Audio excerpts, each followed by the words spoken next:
You've heard the stories. It's an unprecedented day in Premier League world football, I guess. I was going to say Premier League football, but world football, I think. We're going to talk all about Manchester City's legal action, the report by the Times and the subsequent fallout, plus Arsenal's transfer news in today's Arsenal Transfer Show.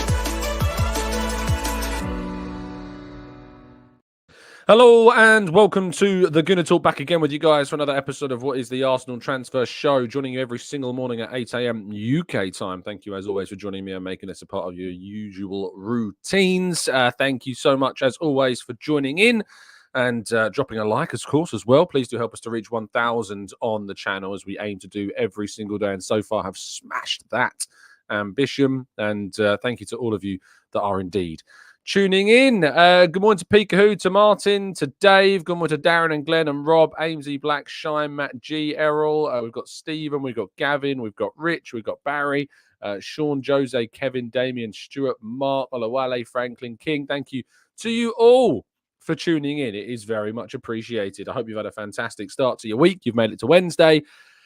Very happy indeed. Francisco says, Tom, exam, how was it? It was okay. It was all right. I mean, if there's ever a time that I need to do some law, I feel like now is probably the perfect time. It went okay. It's not all done. I've still got some stuff going on today. I've got a big interview thing for this kind of. It's weird. Like, you have to do exams, then you have a panel interview based upon like a portfolio you put together, and so that's today. So that once I've done with today's stuff, it will be done, and hopefully there won't be any more. But I may need to do more. We'll see. But yeah, I'm very much looking forward to getting the results. But thank you to those that have sent some very kind messages yesterday. I read as many of them as I could. I didn't reply to them as quickly as I could because obviously I was doing the exams. But thank you for those that dropped in and to say some very nice and kind things.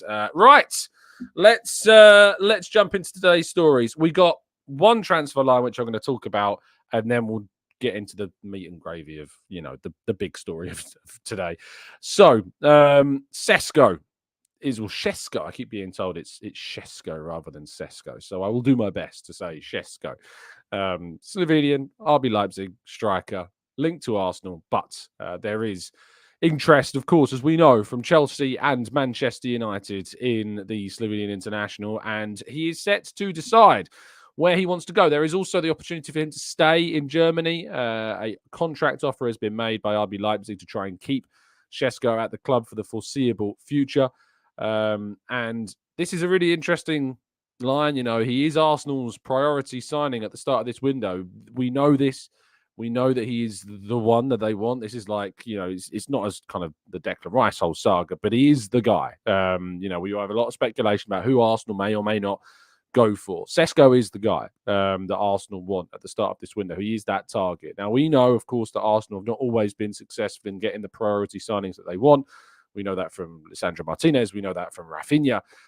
Plenty of players Arsenal have gone for that have not been able to get done for however many reasons. They are hoping to get a deal for RB Leipzig's Sesko done and completed. But the idea that he might move or choose Chelsea and Manchester United over Arsenal is something I think a lot of Arsenal fans will be struggling with at the moment. All of the suggestions have been that Arsenal, if he is to leave, would be the favourite, that he would favour Arsenal over other clubs. That doesn't take them out of the race. Things can change, of course, and proposals can change, and minds can change. But all the noise has been that he would indeed prefer us. But we know that from Mihajlo Mudryk. We can't be so naive to think that minds can change, and situations, of course, can change as well. So this is one of those stories that we are going to have to stay patient with, that we will bring updates as and when we get them. But he is going to decide before the European Championships, we believe, and that the decision over his future will be made before that tournament, which is only, just over a week away, 9 days away now before Germany kick things off against Scotland. So very much looking forward to the European Championships and watching Sesko, who hopefully by that time will have indeed chosen Arsenal, but we will wait and see. But it's an interesting story, and one, as I say, we will continue to keep you updated with as and when things develop. Now, before we go into the main kind of Manchester City related Arsenal indirect story, I wanted to touch upon the multi-club model story that dropped over the last 48 hours, and that is that UEFA are set to allow sister clubs to compete in European competitions, meaning that Nice and Manchester United, who are both owned by or part owned by Sir Jim Ratcliffe, and Manchester City and Girona, of course, who are both part of the City Football Group, they will be able to compete in European competitions. Surprise, surprise, right? I mean, it's not a surprise for me. It's just one of those ironic things that the rules were in place initially to stop this, and now that it's happened, it's like, oh, we're going to allow it now. So, it's very amusing from kind of an indirect, honest opinion perspective. It's just rather funny. To be fair, multi-club models are something that I have been, saying Arsenal need to get involved with, because not because I think that it is something that I think should necessarily exist. I wish there were regulations in place that would stop multi-club models from existing. The reality is that the sport is moving in a direction very much of promoting multi-club models, that UEFA seemingly are very happy for clubs to have multi-club models. And because of that, we can't be so naive or ignorant to the fact that we should also be looking at potentially expanding Arsenal's own collection of clubs that they have linked. At the moment, it's just Colorado Rapids, of course, that KSE also own. So I have always said that Arsenal should, despite not necessarily being a big fan of the multi-club model, that Arsenal should be looking at where they can benefit from this, because we're going to get left behind if we don't. And that's the reality of it. So we've got to look at it as something which Arsenal cannot be too high and mighty to be part of. However, the big story yesterday, as broken by a brilliant article by Matt Lawton of the Times yesterday, that Manchester City have launched unprecedented legal action against the Premier League. Now, if you have a Times subscription, of course, you can read the full article on the Times website. I will be reading from BBC Sports website on this story. Of course, as someone who's just done a law exam, this obviously opens up a lot of legal stuff, so we've got to be careful. And I'll be reading from the BBC Sport website article by Simon Stone, chief football news reporter at BBC Sport. So here we go. Manchester City are due to face the Premier League in a legal battle over the organisation's commercial rules next week.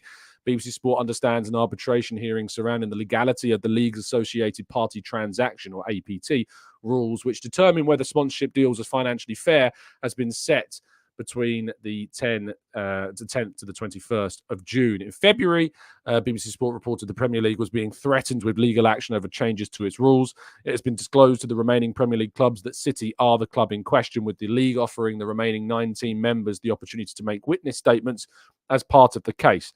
Neither the Premier League nor Manchester City have responded to requests for a comment on the case. However, the Times, and this is the big report, of course, from yesterday, has said that it has seen a 165-page legal document in which City claim they are victims of discrimination, that the amended rules were approved by rivals to stifle their success on the pitch, and call it a tyranny of the majority. Last month, City became the first club in English football history to win the league title in 4 consecutive seasons.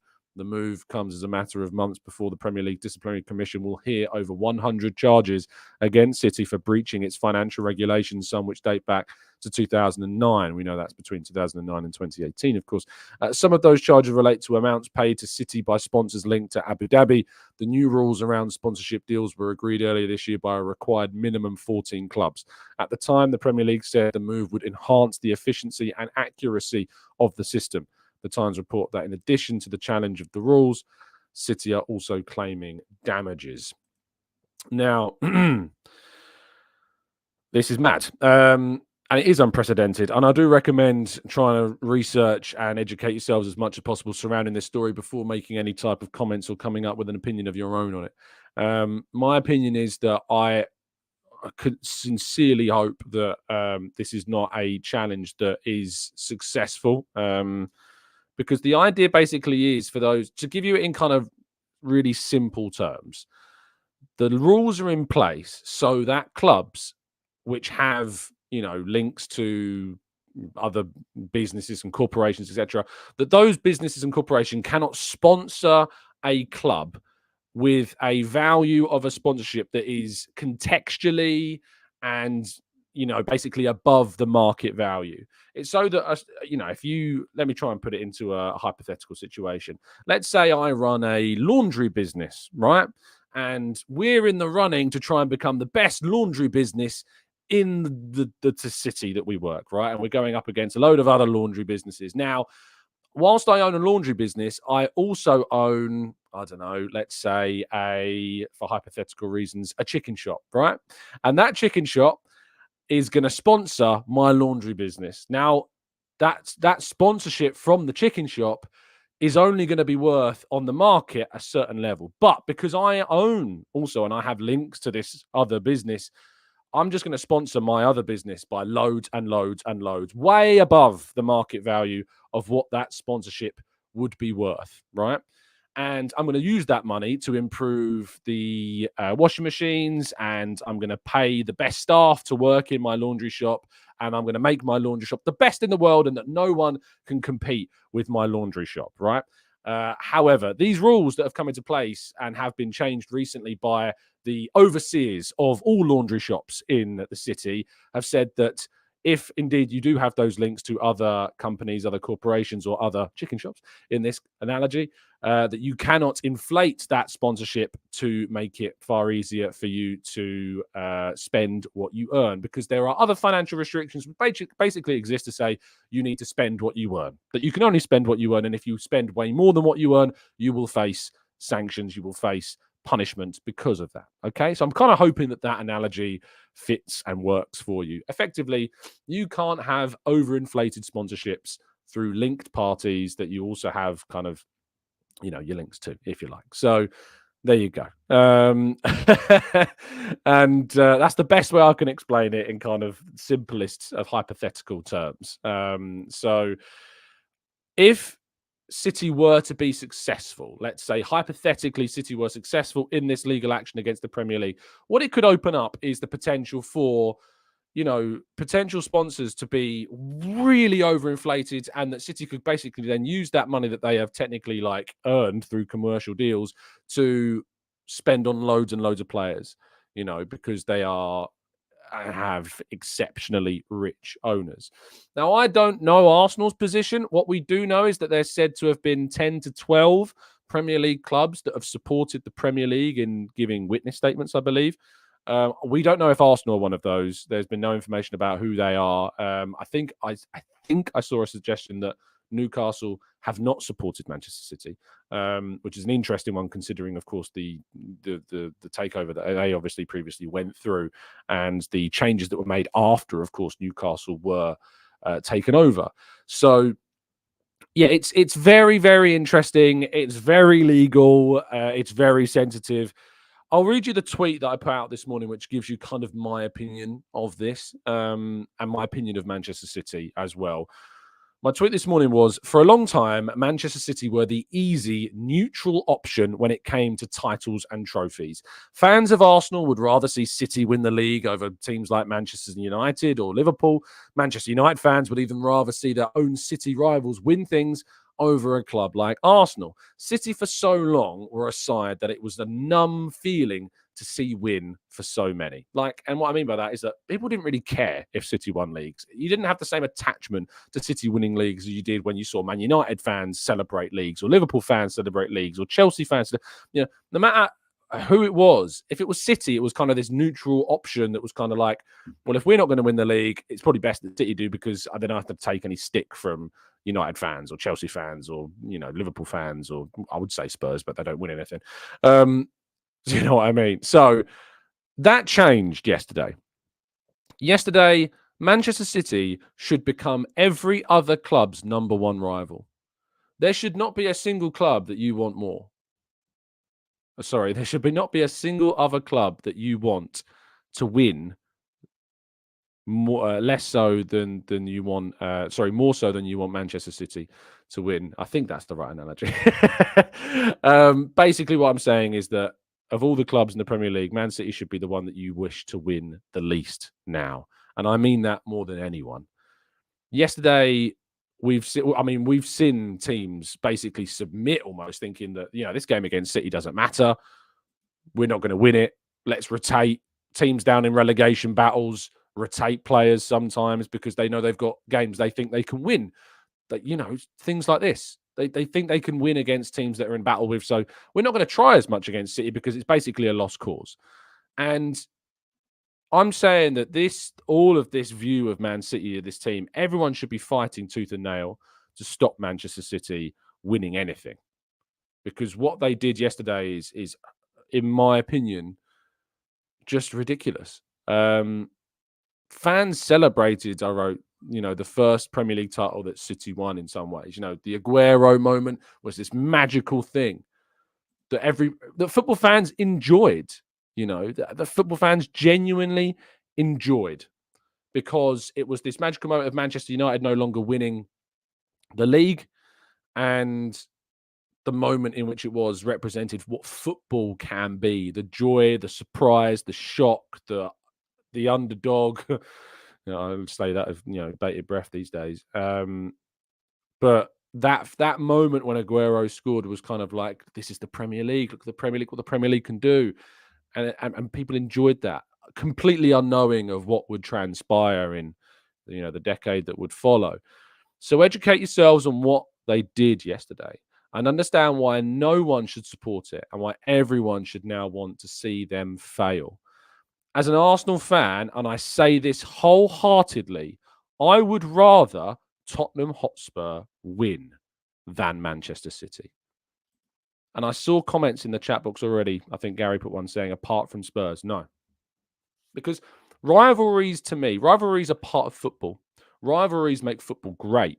Rivalries make you want teams to, the bragging rights. You want them to lose. You want them to fail. You want all this. Rivalries are great. And they make being an Arsenal fan better. What Manchester City, in my honest opinion, are doing is, it goes against the sport that I love. And the sport is far more important to me. Far, far, far more important to me than any rivalry of Tottenham. So I'm putting my ego to one side. I'm putting my arrogance of being an Arsenal fan and a North London derby lover to one side. I'm putting all that to one side because the sport is so much more important. So much more important. I think that those, you'll get people that won't agree, that will say that you should, as an Arsenal fan, you should never want Spurs, winning over anybody else. But I care about this sport way more than I care about a little rivalry between us and Spurs. So for me, Manchester City are and have become quite quickly my least favourite club. And it's nothing to do with rivalries. It's nothing to do with fan bragging rights. It's to do with, I think the sport I love is being ruined. And this unprecedented legal action is terrible. So there's my thoughts. I'd love to know yours. We're going to check them out in part 2 of the show, of course. Thank you to Football Prizes for continuing to support the channel, of course. And you can, of course, go and win a signed and framed Odegaard shirt if you are so lucky to do so by entering into the latest competition. There are around 50 tickets left of this, and there is only 11 hours to go. So don't miss out on your chance to get involved in this. It is a UK-only competition. Link down in the description. There's some instant win prizes, of course, available too. So best of luck to all of you that do indeed go and get involved. Right, let's go to part 2 and your questions right after this.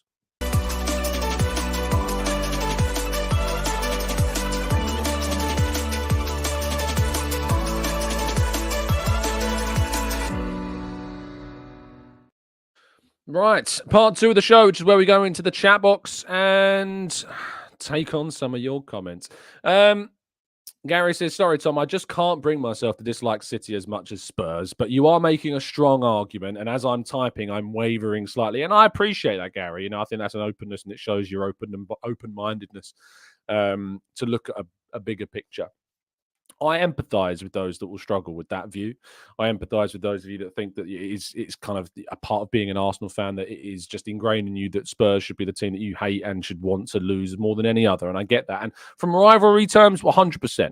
From rivalry perspectives, Spurs are our number one. You know, I can't subscribe to Chelsea being a bigger rival. I can't subscribe to Man United because of the title races we've had with them being a bigger rival. Spurs are our biggest rivals because of, you know, the proximity, the history, the stories, everything, the North London derby. They are our biggest rival.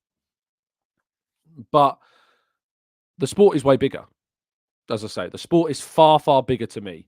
And I'd rather have a sport that I enjoy, that I know is being played competitively, and that you don't have effectively somebody that's trying to make it okay to dominate so ridiculously, and basically it just be about you know, how much money the richest club has, which I know for many years has been the case. But what is trying to happen is not going to see. They've won the last 4 titles in a row.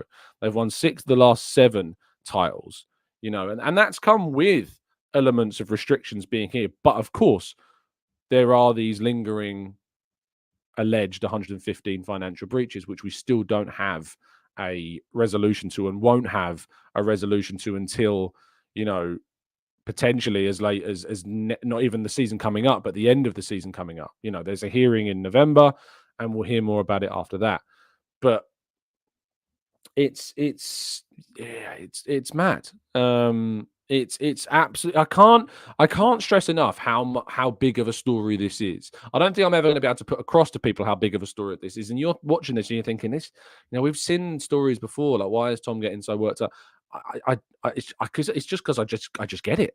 It just clicked for me yesterday when reading the Times report, when reading all of the fallout from it, when listening to Henry Winter and John Cross speaking on Sky Sports' back page show last night. It just clicks at points. And it made me realize the threat that exists to an even rawer degree to the sport I love. So I hope that it came across as best I can explain my position to it. But I absolutely, as I say, I empathize with those that might struggle to see it in that same way. Paul says rules are implemented by the Premier League after voting by Premier League clubs. If City's owners don't like the rules, they should sell up and leave. I mean, that's a fair point. You know, the rulings are basically rules are implemented by Premier League clubs. The clubs have to do like this 14 to 6. It needs to be 14 clubs that vote for it. It's not like you know, if more than 50% vote, a new rule comes in. It has to be 14, you know, clubs, and that rule is in many ways a good thing, because what it does is it means that, you know, people talk about the big 6, right? The big 6 clubs. Well, the irony of this 14 and 6 rule is that, you know, it actually favors 14 out of the 20 having to vote something in. So the 6 big clubs, let's say in a hypothetical scenario, if the big 6 clubs in the league didn't like a rule that was coming in, but the other 14, you know, did, the big 6 clubs couldn't outweigh them. That's why every decision that's made in the Premier League needs to be a majority of those 14. It's not because we have a hypothetical big 6. It's just a coincidence. But that 14 vote rule is there so that, you know, the majority isn't just a slim majority, that it's a significant majority of clubs that wish to, you know, bring a new rule into place, or to, you know, for instance, we've got this VAR thing coming up where Wolves have put forward the argument that we should scrap VAR. That will have to be voted on if it goes to any kind of meetings by 14 clubs for that to happen. Mikel Arteta was asked about this in the season. He said that they have to, you know, they'll be having discussions at the club to decide where and how they would vote if that indeed came forwards. But that's why we have that 14 and 6 rule. It's so that, you know, the biggest teams, which do stand as something of a minority in the league, and the hypothetical big 6, not necessarily the most competitive big 6 at the moment, that's why we have it. So the quotes that we saw, like where was it? Let me find it in the article. A tyranny of the majority. Tyranny of the majority. I mean, how insulting like that phrase is. It's absolutely ridiculous. Gary says, is there a chance of City tying the Premier League into legal knots and costing so much money that the league then backs down? It's going to be difficult and hard fought and expensive. Of course it is. Yeah, it's going to be very expensive. it's very interesting to see how this one transpires, because obviously this does have a big knock-on impact to any kind of any further hearings, which of course then has a knock-on effect to the 115 alleged financial breaches. So all of those things are in play. All of these are linked, and all of these will have an impact on one another. So again, it's one that we're going to have to ask you to be patient to wait and see what happens. But it's mad. Real Gooner says, I don't understand the 14 club majority. There's 20 clubs, so 11 to 9 is majority. Yes, but the idea is that you make it 14 clubs so that it's a vast majority that vote in a new rule, that it's not just a slim kind of. Because imagine if there was a rule that completely split things and it was 11 to 9. You've got 9 clubs, therefore, that feel this would negatively impact them. If you make it 14, you give yourself a much better kind of view of any new rules come into place being overall a bigger benefit for the league in that sense. So it's, yes, Amberley says it's more than 2/3 of a majority, which is it's more important. Adam says, like Brexit, exactly. So you don't have messes like that happen where it's 51 to 49. Toby says he keeps up the good work. Hi, he keeps up the good work. Toby says, hi, keep up the good work. I'm addicted to this show every morning. Please give a shout out to my channel too. I just started creating Arsenal content, and as well, there you go, Toby Gooner. I think you've just got it. Grantley Poo says, if you don't like the rules, you don't like the way the rules are set up in the Premier League, then you're gonna words the Grant used, but do one at the league, basically. Salahuddin says, can the Premier League for the race City and sell just like they did for Abramovich? It's different. These are very different situations. Yes, they're all tied up in legal stuff. But yeah, it's crazy. Rob says, what do we think of the irony of City claiming they are victims of discrimination, saying a tyranny of the majority, a country with alleged sports washing and alleged human rights issues is not democratic, is what Rob would say. I mean, I think there's obviously some irony going around. I think people's not lost on people. I think loads of people have raised the irony that's being talked about. Vanna Duty says, will this open the floodgates to more state ownerships of clubs? I mean, if indeed City are successful in this legal case, it will open up, the opportunity for clubs to gain sponsorships that are above the market value, that would bring, the richest clubs in the world the capacity to spend more money through inflated sponsorships. It would, with the multi-club models and things like this. So if it is successful and the Premier League lose this case, it would have a massive impact upon the spending of clubs. Now, some people that support the biggest teams may or may not, I hope may not, through kind of a sporting integrity kind of perspective, don't want this to go through. And just because they support one of the richest teams in the world, I'd be interested to kind of hear from Newcastle supporters in particular on this, because you've got the richest club. Do you feel like just because you have the richest owners in the world that you should be able to spend more money than everyone? Or do you feel like there should be restrictions in place to make the league as competitive as it can be, and give other teams, the opportunity to work within the spending restrictions that exist, so that it can be more on sporting merit than it just more so is leaned on, or even more so than it is, of course. I'm not naive enough to think that there isn't already an influence of how rich clubs are and how that impacts, of course, who is the most competitive and the foundations that have been built, of course. I've always talked about how the horse has kind of bolted with these financial restrictions. Clubs like Chelsea and City that, back 20 to 30 years ago were nowhere near as competitive as Arsenal and Manchester United, and to a lesser degree Liverpool, were, but have they been able to spend so much money because the restrictions weren't there? That type of thing. The argument that, the new rules shouldn't come into place, like that it's unfair on those teams now because they're having success, it is mad. Like, it is crazy, because you have to change. Rules do have to change because society changes. The landscape of economics and sport changes. So absolutely the rules should change as and when things do go differently. Tom says, what do you think of the reaction would be if Starmer and Sumak promised to implement the independent regulator pre-election? I wonder if people might regret their votes. I'm always kind of a little bit averse to going into the election stuff, especially because there's a lot of legalities around, elections and when elections are running. But I think that What do I think the reaction would be if they promised to implement an independent regulator? I wonder if it might change people's votes on it. I don't know. As a journalist, it's hard for me to comment on election stuff because it's really sensitive. There's a lot of legal stuff around it. So I hope you understand that it's difficult for me to talk about it. Cal says the Premier League should think about how they let it get this far as well. It's again, I get where you're coming from, Cal. And to a degree, that, as I've already mentioned, the horse has kind of bolted with a lot of this stuff, and regulations been put in place too late regarding restrictions of spending. That said, the allegations regarding the 115 alleged breaches do relate back to 2009 to 2018. So that goes all the way back to very close to when City were taken over. So it's worth remembering how far back those allegations do go.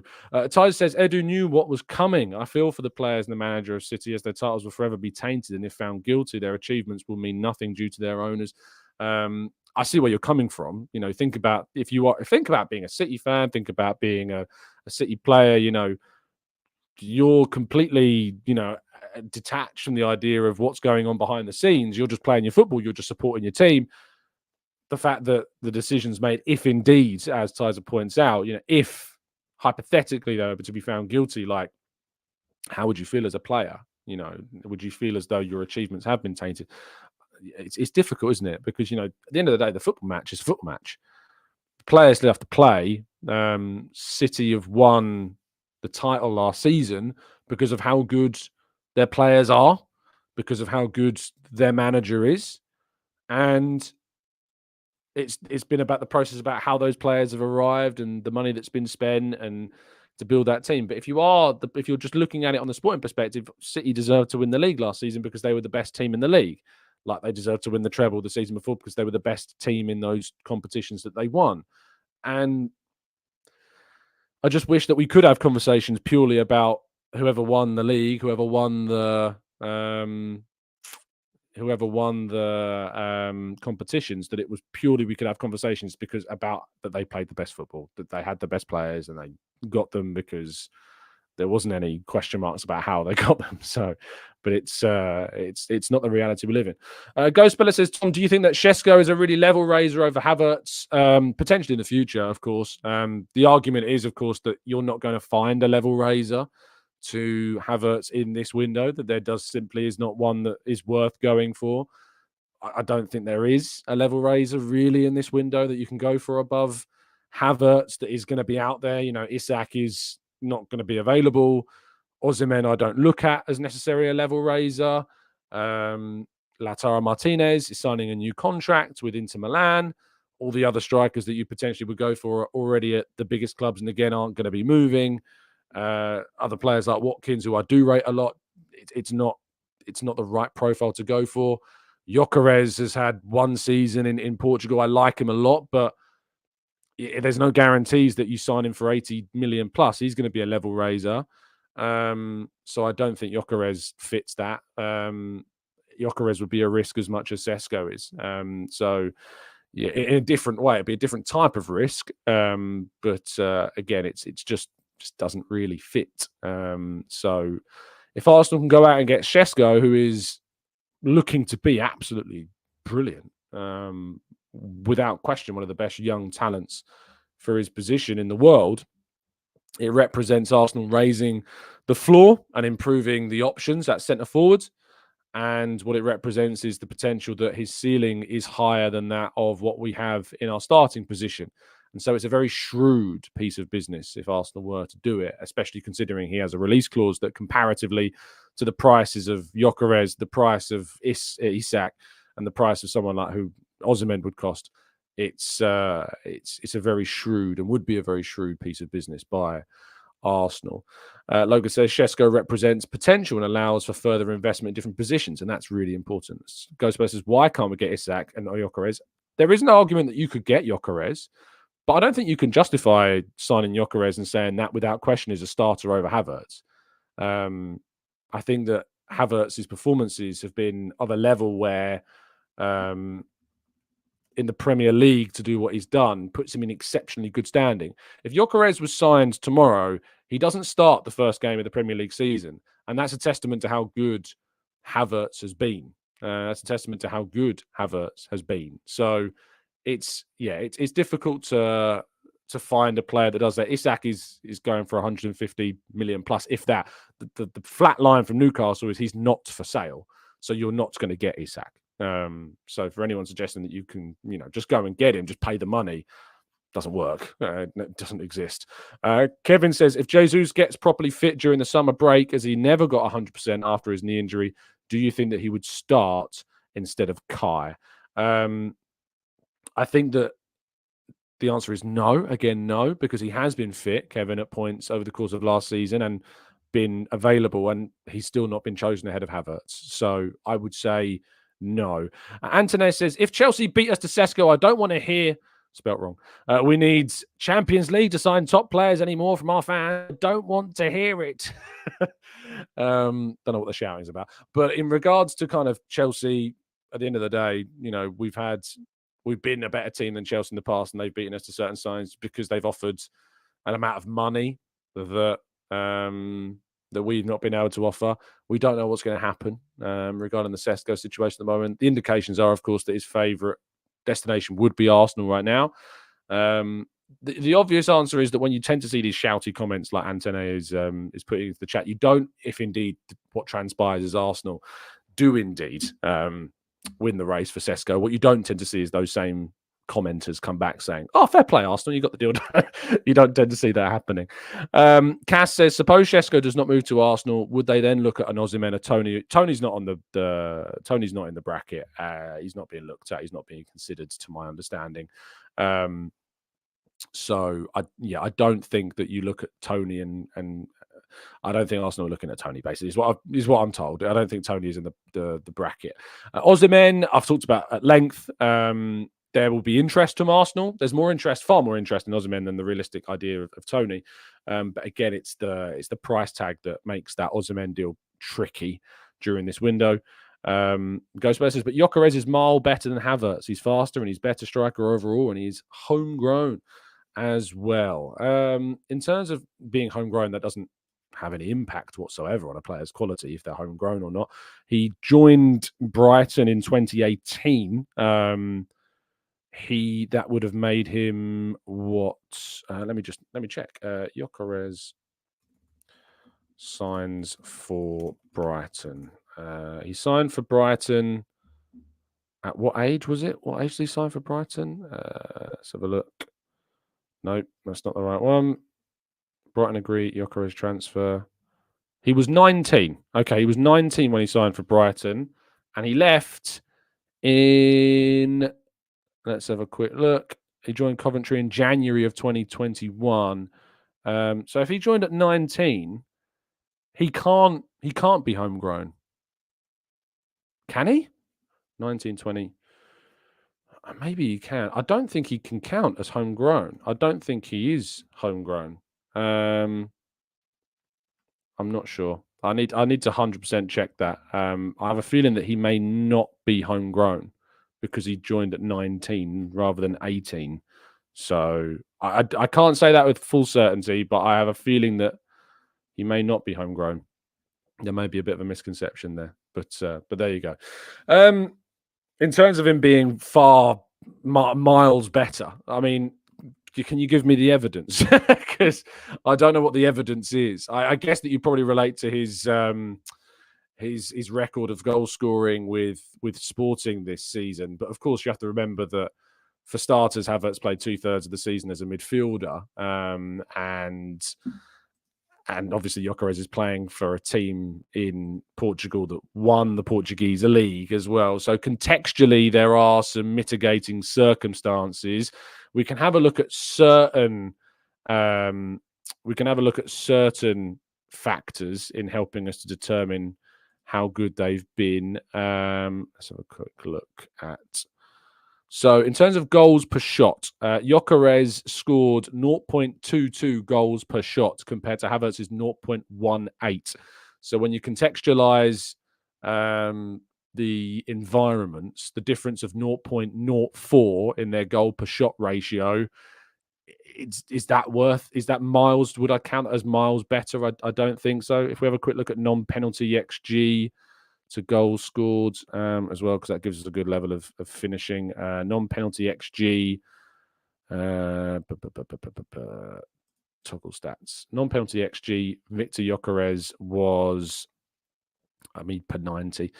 So here we go. So Gyökeres outperformed his non-penalty XG by 0.26, I think. Is that right? No, 0.16. Havertz only outperformed his non-penalty XG by 0.01 last season. Again, that's talking about kind of the type of shots they were taking. So again, I don't think it's miles better. I don't think you can justify it as being, miles better. So no, I think in terms of the context of the leagues they were playing in, you're not necessarily going to see Gyökeres be justified as, quote, miles better than Havertz. Trust me, I'd like to see Gyökeres come to Arsenal. I've talked about it before as being somebody that I'd like to see come to Arsenal. But I don't think that he nor Sesko start over Havertz on the first game of next season. Both of them would come in and be understudies. And that makes it difficult. Amberley says you literally can't compare it because it's Portugal against Premier League. You can compare it, but you have to compare it with the context. Ghostbella says, isn't it per game? I was doing per game, mate. Ben says, I'm seeing reports that we might sign a striker to allow Havertz to play in midfield more. Hasn't Arteta seen that Havertz doesn't work? Which reports were those, Ben? I think that Havertz, as we've seen, is far better as playing as close to the box as possible. I said that throughout the course of the season. I went against some pretty other, big commenters in the space when I was speaking about Havertz being taken out of midfield. And I feel justified in that from what we saw at the end of last season, from what he could do as a centre forward. So I hope that that's not the case, but I'm curious where the source of that information is. Let's go to AA says, I keep thinking you're a Leeds fan with that kit on. This is a Copenhagen kit. Just very. I went to Copenhagen last year, as many of you know, and it's just a beautiful kit. So I bought it. I've got plenty of kits of other teams. So don't get confused. We're still very much an Arsenal channel. I just have a lot of kits of random sides, not in other English teams other than Gillingham. But other than that, it's, just others. It was a Gunner blog article. Thank you. I will check that out, Ben. Thank you for pointing me. I hope it's not the case. I hope that Havertz is very much seen. I mean, the thing about Havertz is that he is versatile. He can play in midfield. He can play in those positions. It's just I'd far rather he didn't. So I'd far rather that if we did use Havertz, it was when he was, when he's playing at centre forward. Now, if Sesko was to, for instance, come in and be and work his way into the starting 11, we might see Havertz play more in midfield. That might happen, and he may improve, and he may end up proving me wrong. So, there's always that chance, isn't there? There's always that chance that might change. Nick says, Osimhen has always felt like a Chelsea signing, but they seemingly can't afford him. Mikey says, we are a sustainable club, and within the agreed rules, we are indeed. You're absolutely right. We are, as far as I'm told, working within the confines as well. Amaru Gooner says, Tom, if we pay 100 million for Osimhen or Gyökeres and it doesn't work out, Arteta and Edu will get crucified. Oh, yeah. I mean, they're getting crucified for the Fabio Vieira deal. But that's really the only one that the critics have left at the moment is the Fabio Vieira one. They thought they had 65 million Havertz, but were very quickly proven wrong. But you've not seen any of them really come out, the biggest of Arteta's critics. You've not really seen any of them go, fair play Havertz, for proving them wrong, because it would be too embarrassing for them to do that. But, what is interesting is that Fabio Vieira stands really as the only significant investment that we've seen not really working in Arsenal's favour so far. Some people would still give him another season. I'd be fine seeing him sold this summer personally, but equally, if he stays, I hope he succeeds. Ghostbella says, which striker do you want? I want Isak. That's who I want. But I don't think it's realistic, and I don't think it's going to be feasible. And I think also there's an argument that I think there's also an argument that if you go and sign Isak, we can't then go and sign. You can't then go and sign other positions that we really need. So I think we do need to raise the floor quite considerably during this window. And for that reason, it's important to make sure you spend sensibly. And so when you do that, you go and get your Sesko for 55 million. You go and get a winger. You go and get a defender. You go and get a midfielder who I personally think is a priority position for us, a backup goalkeeper and a goalkeeper, because we need to buy Raya this summer, So that's going to happen. So, yeah, I hope that answered the question. Rob says, to be fair to Turkish, he's admitted the mistake. To be fair, I don't really count Turkish in that. Turkish has always been someone I've held in high regard as someone who I think has, always been open to seeing the evidence and seeing that and thinking maybe I wasn't right and I'm going to change my position because I've now seen the light, if you will. So I don't really. I think that'd be a little bit of a disparagement on Turkish's position. So I hold Turkish in far higher regard than that. Nelson says, Havertz will always occupy the same spaces, whether in midfield or up front. If we bring in another forward like a Sesko, we will have another large and technically skilled forward to push up front as well. And Havertz and Sesko are different. I think that the thing about Sesko and Havertz, and I've mentioned this on the channel before, so I won't go into too much detail on it, but the lazy analysis that you've got one tall guy and another tall guy, so clearly they're the same kind of forward, is so silly. Like both of them are very, very different types of players. Havertz is a carrier. He's collaborative. His movement to drop in and play more of a false nine role is excellent. Whereas Sesko is far more of your traditional number 9, will take the ball, take players on with the ball, create chances for himself to a degree, far better, aerially as well, despite only having an extra inch on Havertz in the height department. But in regards to kind of that lazy analysis of, two tall guys, they must be the same. It's just certainly not the case. Ashma says, who would you rather have, Guimaraes or Douglas Luiz? Guimaraes would be my pick of those two. And he says, I've seen the man himself pronounce his name as Benjamin Sesko. So there you go, Angela, giving us the insights on pronunciations. Amberly says, Turkish is a reasonable adult and can admit when he's wrong, unlike some others. Absolutely. Gary says, I really don't want Guimaraes. Fair enough. I know some people don't really want him, don't like him, and that's fine. People don't like certain personalities. I just judge him on his football, and I think he's a brilliant footballer. Amaka says, what is the best approach? Sell our players first and buy, or buy players before selling? We don't really have much of a choice, Amaka, to be fair. Arsenal will be working to sign players initially, but we'll know that if they want to sign more, they're going to need to sell more. So it depends very much on both counts. It's not a case of one or the other first. So there you go. Duncan says, Tom, what's your midfield signing this summer? Would you take Bruno Fernandes as a left 8? I mean, we're not signing Bruno Fernandes. In terms of midfielders, there are several I like. Joshua Kimmich I've spoken about before, as I think I'd be a brilliant signing to add to our midfield. I think you'd move him from that right back role into the midfield, and he's excellent for Rice. I think that João Neves, of course, as well at Benfica, who Arsenal have been linked with. I've been able to watch a little bit more of him in the last few days, and he's very, very impressive. Very impressive indeed for a player who's only 19 years of age. So he, I think, is certainly growing more so into my field of vision as a midfielder option. Yusuf Fofana, I've talked about before, as a potentially cheaper option. It's only 20 to 30 million pounds. That's really important to look at, and potentially doesn't stop you from signing others as well. So yeah, there's a few names for you. MD says, unpopular opinion, we need 1 or 2 great signings or else leave the squad alone. They actually didn't do too badly. Sesko and maybe a Kimmich, and we are good to go. I said Jelson, Jesus and Nelson rotating with Saka. I think there's potential for Jesus to be the depth to Saka. There's just not a guarantee about his attendance and his fitness. That always seems to come into question. So, yeah. Ben says, Madrid looked into the free market to build their super team.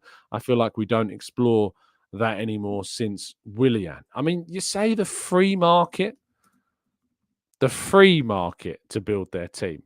Let's just have a quick look, shall we, at Real Madrid's free market team. You got Kylian Mbappe, who cost them, I think, 150 million euros in terms of a signing on fee, did he not? I'm pretty sure that's what that's what he cost. So if you want to call that free, feel free to call that a free transfer, but it wasn't free. Let's be very honest about that. He was not free. Endrick cost them, I think, something like £40 million for a 16-year-old. He looks brilliant, but it's £40 million. Jude Bellingham cost them 80 odd million quid.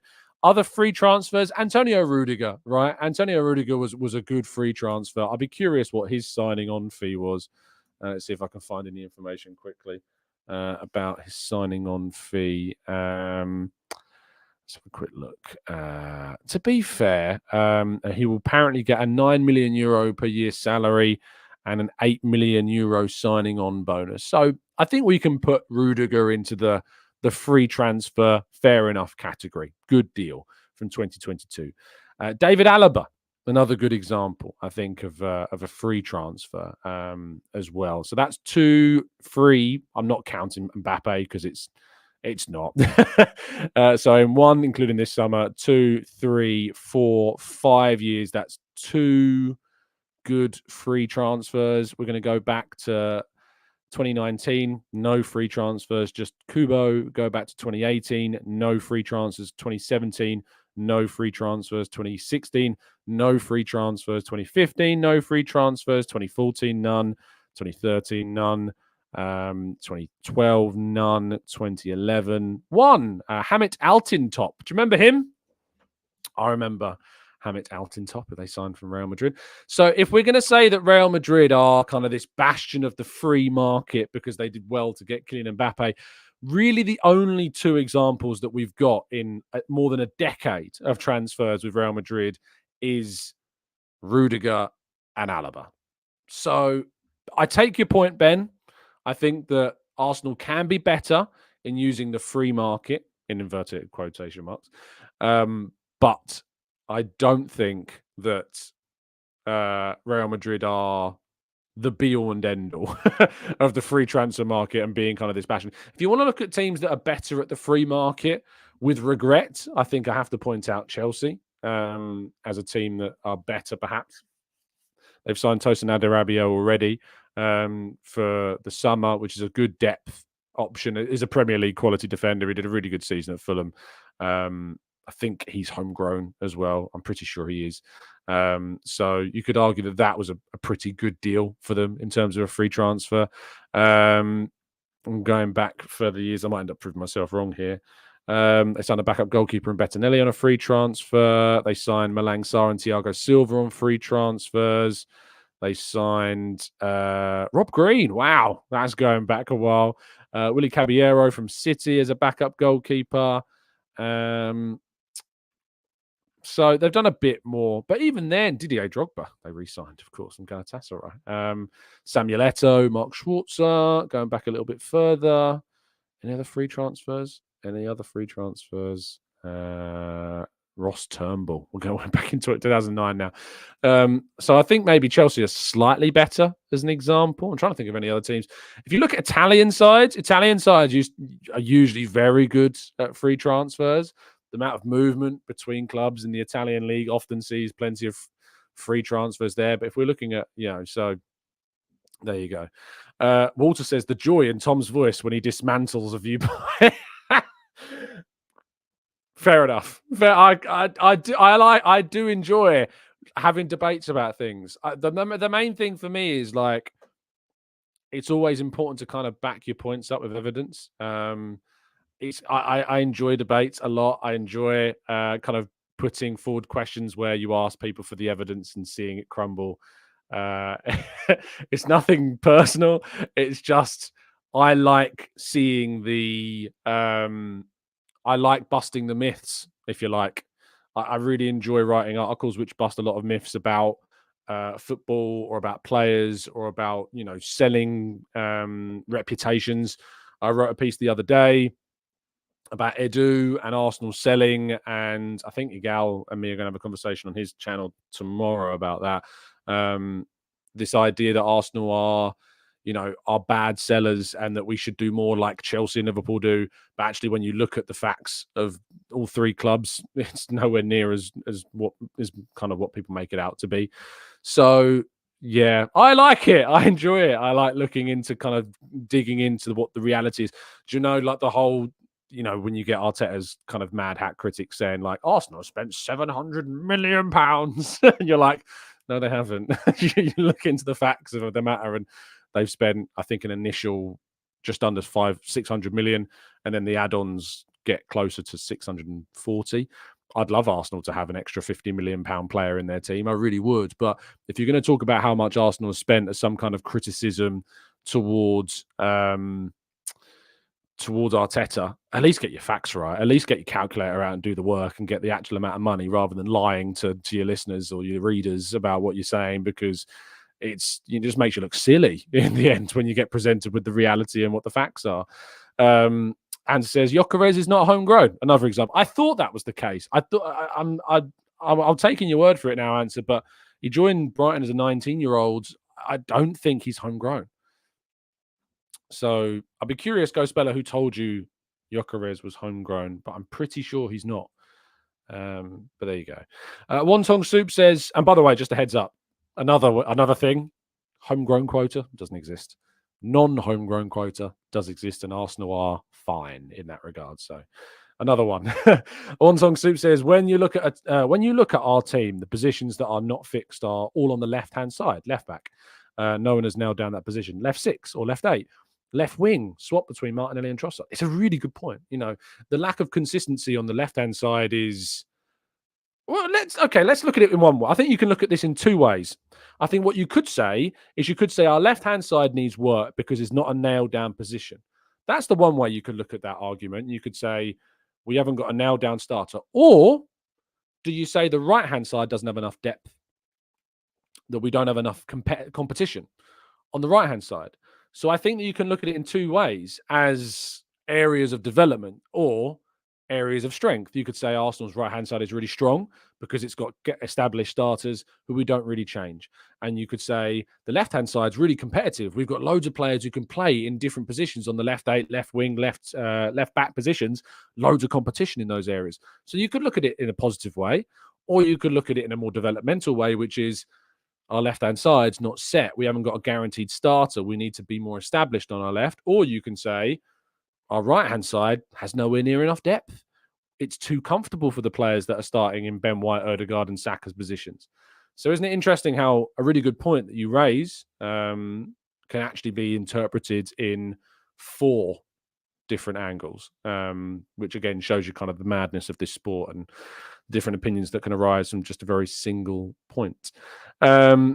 Rich says, all we can say, our left-hand side is super competitive. We're really strong there, and the Rashford links make therefore no sense. Gary says, I think it's the right wing needs addressing, but we don't have a Ben White nailed on at left back. We might do in Timber. That's the one. Timber's the really interesting addition to this team for next season, and I'm looking forward to seeing what Timber does in an Arsenal shirt next season. It's I hate to use the phrase, but it's like a new signing. So one to look out for. Ben says, I only bring up free transfers because it's much easier for negotiations and there tend to be less drawn-out sagas. As I agreed with you, Ben, I said, can Arsenal be better in using free transfers to their benefit? Yes. Are Real Madrid, as the example you used, the best one? Probably not. So, Alex, I don't necessarily think Ben's clutching at straws, if that's indeed what you were referring to, unless maybe it was a different point that was being made about it. Maybe it was a different one.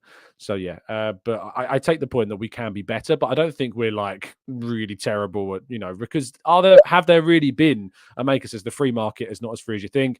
And you could argue that there isn't really necessarily the free market options out there that we could go for that are, that would make a meaningful impact. The reality is most free deals, unless you're signing Mbappe and spending a huge signing on fee, unless you are the top teams like Real Madrid have done with Alaba and Rudiger, you're probably not getting the free transfers that will start for you, and you're bringing in players that are more depth instead of starters. So, yeah, it's interesting. I think we've been going an hour. I just checked the clock. I didn't realize how long we'd gone on this show. But thank you so much for listening. Really appreciate your time as always. I hope it's been a very serious show in some senses because of the legal side of things with City. I hope that what we've explained has made a degree of sense. Do let me know what you think about this. Be careful in discussing it.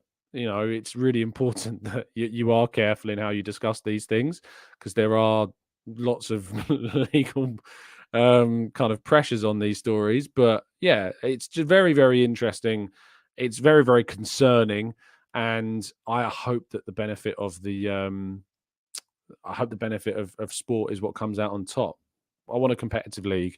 The sport comes first. I enjoy football a hell of a lot, and I really hope that the outcome of these processes leads to that, and that whatever ends is in benefit to football. That's what I'm hoping for. Thank you so much for tuning in. Do drop a like on the video. Do subscribe to the channel. I'll be back with you tomorrow morning for another show, taking more of your questions on more of the latest Arsenal news. And yeah, stay safe, stay well, stay happy and respectful. And as always, up the Arsenal.